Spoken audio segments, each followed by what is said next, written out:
Today I'm going to show you a little bit about how I'm uploading these tutorial videos and how I'm translating it so that it will have the captions, the titles, and the descriptions all in one of these 44 languages which are over here. I have this here as a reference for myself. I've reached as far as Lithuanian in placing them into here, into YouTube Studio. And you can see, so I'll do one example here. I need to add a language. I'm in the subtitles thing here, and I have my videos uploading as we speak. And so I'm going to look down for the next one, which is Latvian. I'm going to select it from the list. And there it comes up, Latvian. I'm then going to click this one, which will allow me to add a caption file, which has been produced with machine translation. I'm going to select it here, LV, that's Latvian. That's the very next one I need. Here it comes. It looks like there's some kind of error. I'm going to ignore it. I don't know where the error is. And there it goes. Now I'm going to use publish. And next I'm going to input the title and the description in that language. So there they are. I have them set up over here so I can drag the file down into the notepad. I can use Control C and Control V. And look there. I have now successfully put in the caption, the title, and the description, inputting one of them. Just one. I still have a few left. But they're actually also translating as we speak, so let's have a look at that. Oh, look. We can see that we have git bash open here. And it's telling us which one we're currently translating. It looks like we're currently translating Polish. And we're using a translation that is through LibreTranslate, which is also part of the it has Argos translating engine, which is what it's using. So this is a machine translation that's available for free, and you can download it for your own setup with git bash. Now, the specific setup that I have here is also available in my GitHub repository for the HTML drafting project. And let's see if I can show you where it's available.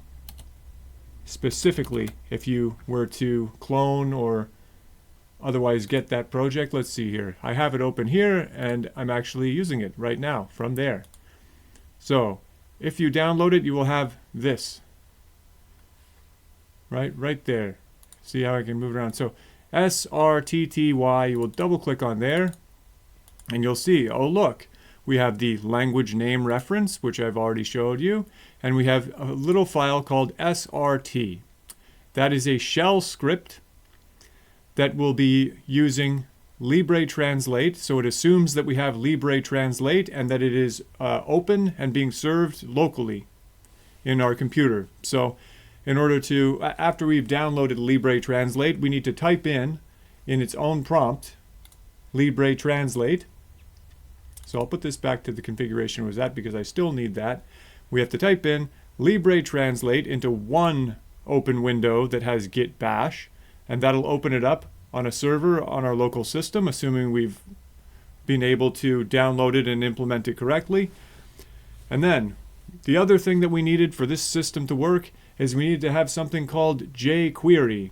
So JQ. It assumes that you have JQ, and it assumes that you have LibreTranslate. So if you have both of those things working in git bash on Windows, you might be able to maybe duplicate or replicate this same system for yourself.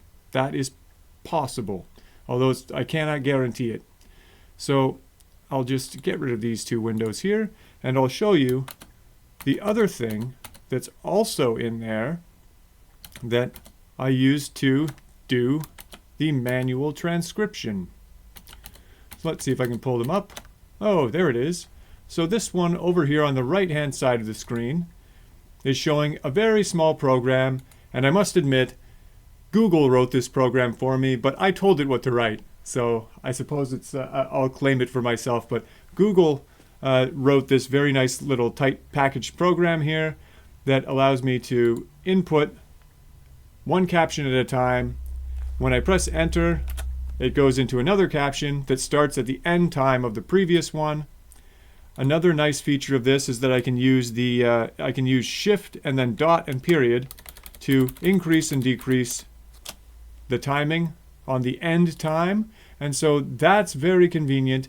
I can move over to the video and use Alt Tab to get over there. I can then use space. Today we're going to be talking about To start the video. And then after I hear enough that I'll be able to make a transcription for a small section, I'll then move back over here and I'll start the next section. Okay, so assuming that's your workflow. And so that's a very good tight workflow. I'd then finish the timing. I'd select the timing and then I would move back. document order. And I would listen again, etc., until I've gone all the way through the extremely boring and excruciating process of this entire 20 minutes video, which takes more than 20 minutes to transcribe, let me tell you, for sure. I know this from experience, having done it just recently. So then, this little program here is actually a very important program. It's putting all of these captions into an exact format that will later be used by jQuery. We don't really need to know that much about it. We just need to know that it works. So it's putting it into a JSON format. That's JSON. And it's going to put it in that specific format that we need for that script that I showed you earlier to work. It'll only work if you have this specific format in JSON, which gives the document title, the document description, which is up at the very top of this form. You don't really see it. Right there, you have a document title, a description, and then all of the captions. So we're basically getting the whole package here ready to go for translation using LibreTranslate. That way, when we upload our YouTube video, we can have a transcription in all of those different languages ready to go for the captions, and that will improve our search engine optimization and discoverability. So that's a very important thing to have. And then what else can I tell you here? I think I may have shown you everything. Well, that's good. I think I'm ready almost to do the next one, but maybe I can look here again, open this one, and just show you the layout.